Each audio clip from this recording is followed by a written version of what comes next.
The birth of the superhuman warriors. In the endless darkness of the 41st millennium, humanity clings to a single, flickering light of hope, the eternal emperor of mankind. Worshipped as a god across millions of worlds, he is the unyielding beacon in the nightmare of the galaxy. Yet, to maintain such a vast imperium, the emperor required more than faith. He required warriors beyond imagination. He required the Space Marines. At first glance, they are glorious. Towering giants clad in sacred power armor, revered by the masses as angels of death. But beneath the steel and oaths of loyalty lies a truth far more horrifying. A Space Marine is not born. He is forged in a crucible of blood, pain, and sacrifice that devours countless children to create a single soldier. The Taken Children. Recruitment into the Adeptus Astartes is unlike any other military draft in history. There are no volunteers, no choices. Across worlds under the dominion of a chapter, chaplains and apothecaries scour the populations for the strongest, the fastest, the most resilient children. Strength, however, is not measured by healthy smiles or noble hearts. A child who strangled beasts with bare hands, a boy who survived weeks of starvation in the ruins, a youth who killed his kin for a scrap of food. These are the candidates who qualify. But this selection is no blessing. It is a death sentence dressed in the illusion of glory. Over 90% of those taken will never survive the transformation. Their lives are extinguished quietly, without mourning, without record.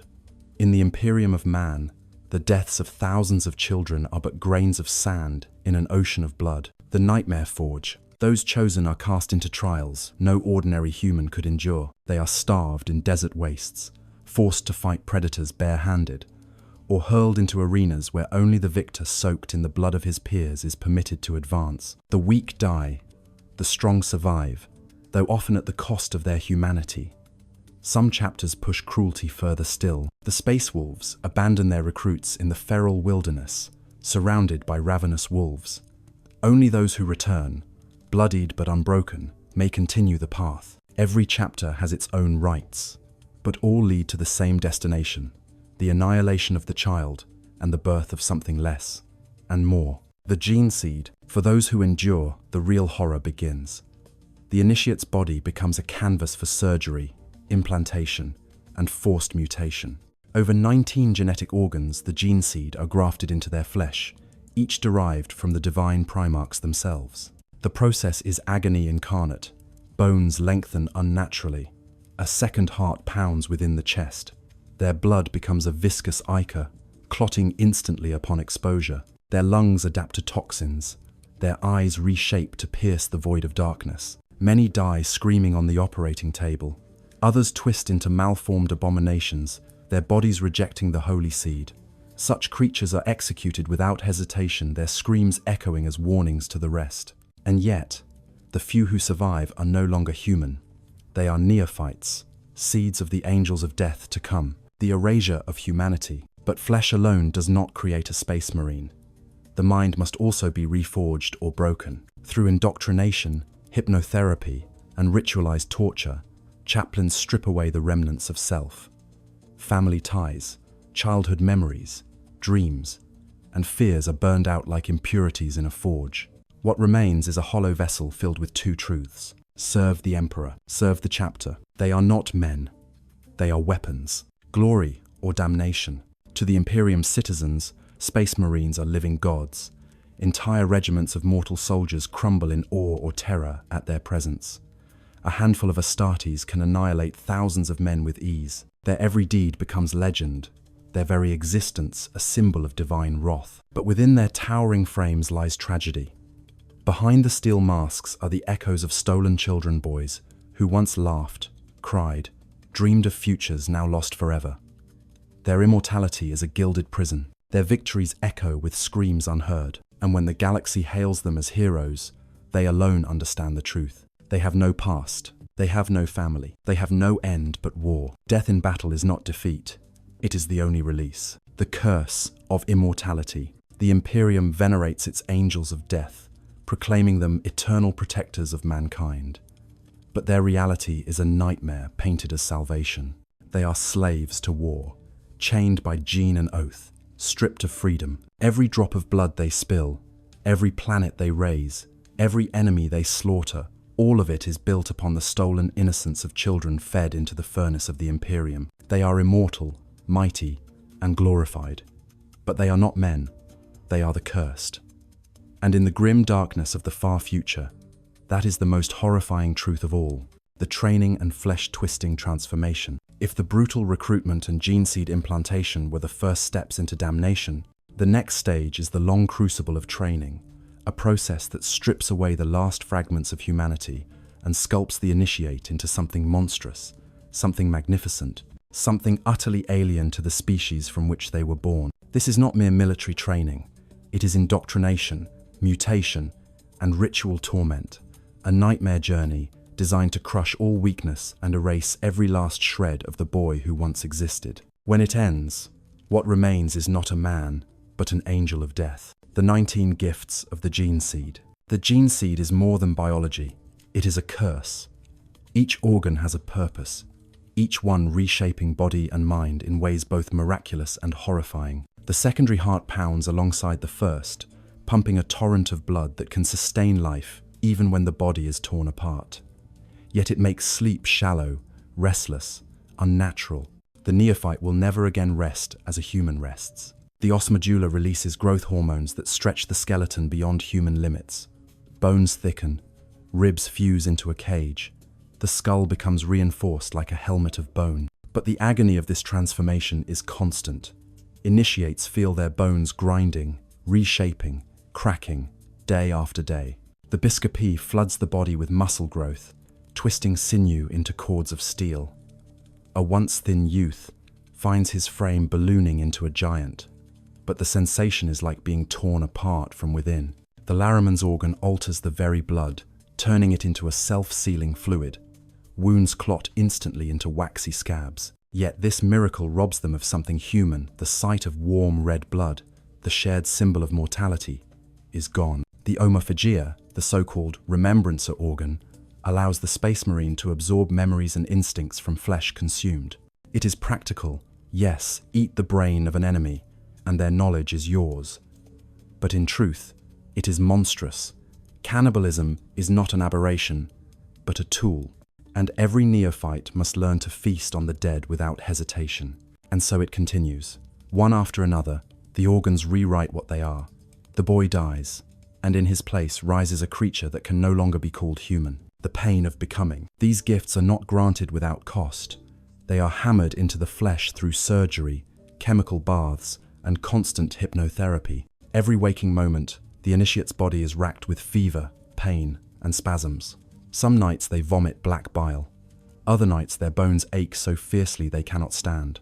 Those who falter, those who beg for release, they are executed by their masters without hesitation. Weakness is not tolerated. Mercy is not spoken. In the Imperium, a failed recruit is no different than a corpse on the battlefield, discarded and forgotten. The survivors cling to life through sheer will, each heartbeat dragging them closer to inhuman perfection and further from the warmth of humanity. Indoctrination of the mind. A warrior's body is meaningless without a controlled mind. Thus, the second crucible begins, the death of the self. Hypnotherapy machines hammer doctrines into their skulls while they sleep.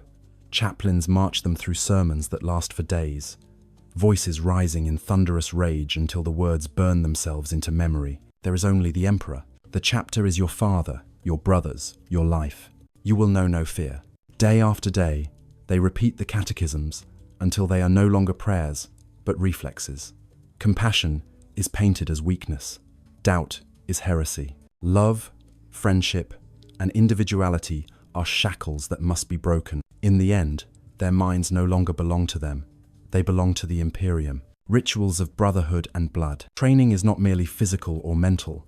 It is ritual. Every chapter has its rites, ceremonies, drenched in symbolism, meant to bind the recruits to their new identity as warriors of the Emperor. Some are baptized in blood, forced to bathe in the ichor of beasts they have slain. Others are made to carve their flesh, scars forming the first sigils of loyalty. Among the Black Templars, recruits undergo endless crusades, fighting, fasting, and praying until only the devout remain. These rituals are sacred, but they are also brutal tools of indoctrination. By forcing suffering to be holy, they twist agony into faith. Pain is no longer something to fear, it is something to revere. The loss of innocence. As years pass, the recruits forget what they once were. Memories of family, of childhood laughter, of simple joys fade like smoke. The indoctrination ensures that any lingering emotion becomes shame, any trace of longing becomes sin. A recruit who dares whisper about his mother, about a girl he once loved, about the warmth of a home he has beaten, mocked, humiliated, until he learns to hate the very thought. The last innocence dies in silence, buried under oaths sworn to the chapter. The forge of war. No recruit graduates without war. Before becoming a full Astartes, neophytes are hurled into battle as scouts, armed with little more than rifles and blades, tasked with surviving against impossible odds. Here they learn what it means to be a Space Marine, to feel the roar of bolter fire echo through their bones, to see mortals, those they once were torn apart like paper, before alien monsters, to kill without hesitation, without remorse. Every battle is another nail in the coffin of their humanity. The boy dies with each scream of the dying, with each corpse trampled underfoot. The warrior thrives, from flesh to iron. By the time their training ends, the transformation is complete. They are giants, clad in armor that is less protection and more a prison of steel. Inside the helm, their faces are pale masks, eyes cold, voices distorted into inhuman growls. They have become what the Imperium needs: relentless, tireless, merciless. But what they have lost cannot be recovered. They will never again know what it means to laugh freely, to love, to doubt, to rest. They are forever severed from mankind, revered as gods by the people, but cursed to never again be human. The horror of perfection. From the outside, it appears glorious, the transformation of a fragile boy into a demigod of war. But to understand the truth is to glimpse horror. Every gift comes with chains. Every ritual leaves scars. Every victory is built upon the ashes of innocence. The Space Marine is not a hero, he is a weapon, and weapons do not choose. Weapons do not feel, weapons only kill. Conclusion: the price of becoming. The training of a Space Marine is not education, it is annihilation.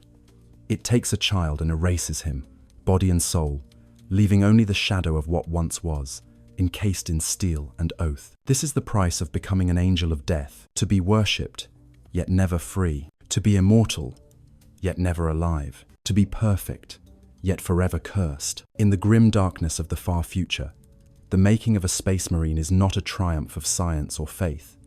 It is a tragedy, a machine of war built from the corpse of a child. And it is this truth, more than their power or their legend, that makes the Space Marines the most horrifying warriors the galaxy has ever known. The price of immortality. The transformation is complete. The child is gone, and in his place stands a towering giant, a Space Marine, an angel of death, clad in sacred ceramite, armed with weapons that can shatter tanks and burn cities. To the galaxy, he is immortal. To the Imperium, he is perfection. To humanity, he is salvation. But to himself, he is a prisoner. Immortality in the Imperium of Man is not a gift. It is a chain, a curse, wrapped in steel and worship, binding the warrior to a life of endless war, endless pain, endless duty. And though he cannot say it, though he cannot even allow himself to think it, the truth is undeniable. Death is his only release. Ageless giants. Space Marines do not age as mortals do. The gene seed arrests the decay of flesh, rejuvenates cells, and sustains their colossal frames for centuries. While ordinary men wither, break, and die within a single lifetime, an Astartes may serve for 200, 300, even 500 years. Entire empires rise and fall in the time one Marine serves his chapter. Worlds are conquered, then lost, then forgotten, and still the Marine endures. Yet this longevity is not life. It is endurance. It is survival without peace. For what does it mean to live when every sunrise brings only another battlefield? What is immortality worth when every year is another tally of comrades buried, another crusade fought, another scar carved into flesh and memory? The eternal war. The galaxy of the 41st millennium is not a place of peace. There are no retirements, no quiet endings for Space Marines. From the moment they don the armor, their lives are war without end. Against the Xenos hordes of orcs, their bolters roar until the barrels melt, chainswords chewing through green flesh in endless tides. Against the Tyranids, they are devoured alive, their screams drowned in the shrieking hunger of the swarm. Against the foul servants of chaos, they fight reflections of themselves, fallen brothers who once swore the same oaths, now twisted into daemons. There is no escape. Even when campaigns end, another begins. Even when one world is secured, another cries out for salvation. A Space Marine's existence is a march without pause, a river of blood without shore. No family, no legacy. Mortals cling to family, to children, to the fragile hope of passing their names into the future. But for the Astartes, such things are forbidden. Their gene seed has sterilized them. They will never know the touch of love, never hold a child, never leave behind anything but war and death. Their only family is the chapter brothers, bound not by blood, but by indoctrination and duty. And while that bond is strong, it is also fragile, for every battle steals another brother away. Over centuries, a Marine may watch hundreds of comrades die, until the halls of the fortress monastery echo with silence, until the banners of past campaigns are more numerous than the warriors who still breathe. Immortality is not legacy. It is loneliness stretched across centuries, worshipped yet alone. To the common citizen of the Imperium, the Space Marine is a living god. They kneel when he passes, whisper prayers in awe when he speaks, cry out in joy when he slays their enemies. He is a symbol of divine wrath, the embodiment of the Emperor's will. But worship is not companionship. No mortal can understand him. No mortal can speak to him as an equal. Their voices are as the buzzing of insects, their lives as brief as sparks in the dark. To them, he is holy. To him, they are shadows. And so, despite the cheers of billions, he walks alone. The weight of memory. Centuries of war do not pass lightly. A Marine's mind, enhanced by implants and training, recalls battles with unnatural clarity. He remembers every brother who fell beside him, every city that burned, every scream of the dying. And as the years stretch on, these memories accumulate until they suffocate him. He may forget his own name, his childhood face, but he will never forget the horrors. The guardsmen who begged for rescue as they were trampled beneath alien claws, the civilians whose homes he destroyed in the Emperor's name, the traitor whose face was once his brother's, eyes pleading even as the bolter shell tore him apart. Immortality means never forgetting, never escaping. Every victory is stained with ghosts, and every ghost whispers in the silence of his soul. The chains of duty. Space Marines are not free. They do not choose where they go, whom they fight, or when they rest. Their will is subsumed into the chapter's will, and the chapter's will is chained to the Imperium. If ordered to burn a city of innocents because the Inquisition suspects heresy, they obey. If commanded to fight until annihilation, they obey. If told to kneel before a high lord they despise, they obey. Obedience is their creed. Disobedience is heresy, and heresy means death. What kind of immortality is this, where every breath, every heartbeat, every moment of existence is owned by another? The slow death of the soul. Over centuries, many Marines change. Some become cold and silent, shadows in armor, their humanity withered until they are little more than walking weapons. Others descend into fanaticism, their faith so absolute that doubt, compassion, and reason vanish, replaced by blind zealotry. And some break. Their minds, overloaded with centuries of war and trauma, collapse into madness. They mutter prayers to no one, laugh at shadows, or stand for hours unmoving, haunted by ghosts only they can see. The apothecaries and chaplains watch for these fractures. When they grow too deep, the Marine is placed into the sarcophagus of a dreadnought if he is lucky. If not, he is simply executed, a mercy killing disguised as necessity. Thus, immortality is not eternal glory, but a slow erosion of mind and soul until nothing human remains. Death as deliverance. And so the immortal warrior fights on, decade after decade, century after century, until the body finally fails, until the armor is pierced, until the battlefield claims him. To mortals, his death is a tragedy. To the Imperium, it is a loss. To him, it is freedom. For only in death can he lay down his burden. Only in death can he escape the endless war. Only in death can the whispers of the fallen fade, and the chains of duty shatter. The irony is cruel. Immortality is granted to Space Marines so they may serve forever, but the greatest mercy they can ever receive is the one thing denied to mortals every day: a final end. The true cost: the Imperium hails its angels of death as saviors, as divine champions. But beneath the banners and hymns, the truth is carved in blood. To be immortal is to be alone. To be eternal is to be enslaved. To be perfect is to be cursed.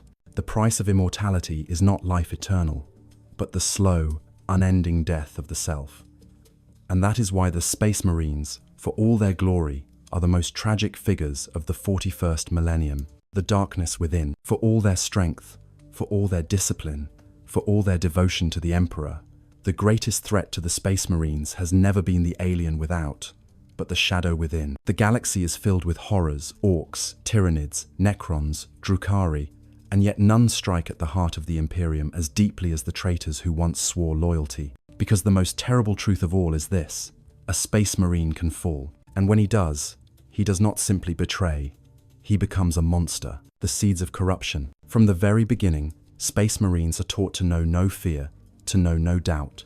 But they are not machines, no matter how much the Imperium pretends. Beneath the ceramite and gene seed, they still carry fragments of human thought, human longing, human pride. And the warp, the great ocean of madness that surrounds reality, whispers to those fragments. To the proud, it offers glory. To the angry, it offers vengeance. To the broken, it offers comfort. To the desperate, it offers hope. The whispers seep into the cracks of the soul, slow and patient, until even the most faithful warrior begins to hear voices, promising power, promising freedom, promising truth. The Horus Heresy, the original betrayal, the greatest wound in the Imperium's history, is also its greatest lesson. The Primarch Horus, beloved son of the Emperor, turned against his father and plunged half of the Space Marine legions into rebellion. Brothers who had fought side by side for centuries now slaughtered one another.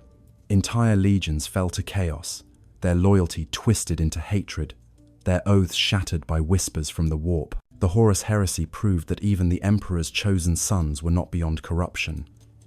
If a Primarch could fall, how much easier it is for their children, the Space Marines themselves. And though 10,000 years have passed, the wound never healed. Every Marine knows it. The enemy he faces today may one day be his brother. The lure of chaos. Chaos is not crude. It does not simply roar and demand allegiance. It tempts. It seduces. Khorne whispers to the warrior drenched in blood, promising strength eternal in exchange for endless slaughter. Nurgle croons to the weary, offering release from pain and decay in the embrace of disease and rot. Tzientch murmurs to the ambitious, dangling forbidden knowledge and power beyond imagination. Slaanesh seduces the hollow-hearted, offering ecstasy to fill the void of centuries of emptiness. Each god is a reflection of humanity's flaws magnified. Each is the echo of a Marine's darkest thoughts. And when the whispers become too loud to ignore, when the promises outweigh the chains of duty, the fall begins. The transformation of the fallen. A Space Marine who succumbs to chaos does not simply change sides. His body, his soul, his very essence is rewritten by the warp. Flesh twists, armor fuses to skin, eyes multiply, mouths stretch into fanged maws, limbs sprout claws, wings, tentacles. What was once a man is erased, replaced by a daemon in ceramite. But perhaps the cruelest transformation is not the flesh, but the mind. Because deep inside, fragments of the old Marine often remain. He remembers his brothers, his oaths, the Emperor's face.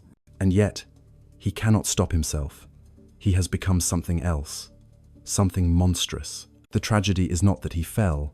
The tragedy is that he still remembers what it was to stand tall in the light. The horror of betrayal. For the loyalist Marine, there is no horror greater than facing his fallen brother. To look across the battlefield and see a familiar stance, a familiar voice twisted into mockery, a familiar heraldry defiled by the symbols of chaos. It is a wound deeper than any blade, because the traitor was not always a monster. He once knelt beside you, swore the same oaths, shed blood for the same cause. Now he seeks your death, laughing as he tears down all you held sacred. Every battle against chaos is more than survival. It is an execution of kin, the slow rot, Even those who resist the temptations of the warp are not free of its shadow. The longer a Marine lives, the longer he fights, the more cracks appear in his soul. Some drown in fanaticism, clinging so tightly to faith that it warps into zealotry. Some become cruel, their humanity shriveled until they kill, not out of duty, but out of habit. Some grow hollow, haunted by silence, fighting not for the Emperor, but because they know nothing else. The warp does not always corrupt with claws and mutations. Sometimes it simply erodes, slowly, patiently, until there is nothing left but a shell. The chapter's burden. Chaplains and apothecaries watch for signs of corruption. They scour the minds of their brothers, demanding confessions, performing rituals, purging weakness. But no system is perfect. Every chapter carries secrets, whispers of brothers lost to chaos, of names stricken from the records, of battles fought not against Xenos but against their own. These are never spoken aloud, for the Imperium demands the illusion of purity. But behind monastery walls, every Marine knows the darkness is always there, waiting. Damned either way, the loyal Marine is cursed. He fights forever, until death takes him.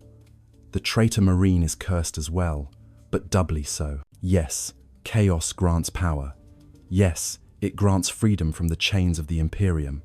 But its promises are lies.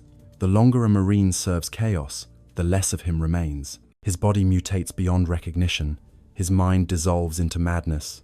His soul is consumed by the very gods he worships. Immortality under chaos is no gift. It is eternal slavery in another form, a more grotesque, more horrifying form. Conclusion. Shadows in the soul. The darkness within is the greatest curse of the Space Marines.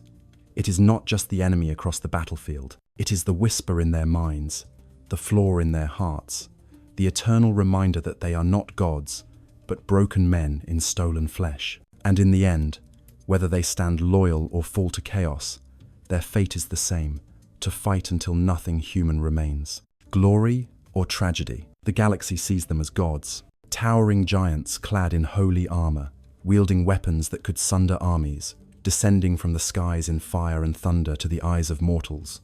The Space Marines are salvation made flesh. Entire worlds sing hymns in their honor.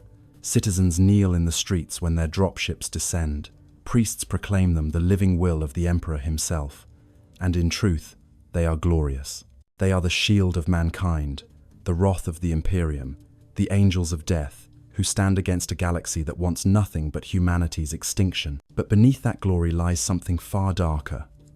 For every hymn sung, there is a scream unheard. For every banner raised, there is a childhood erased. For every victory celebrated, there is a Marine staring into the void of his own soul, knowing that he is not a man, not a god, but a prisoner in armor. And so we must ask, are the Space Marines truly glorious?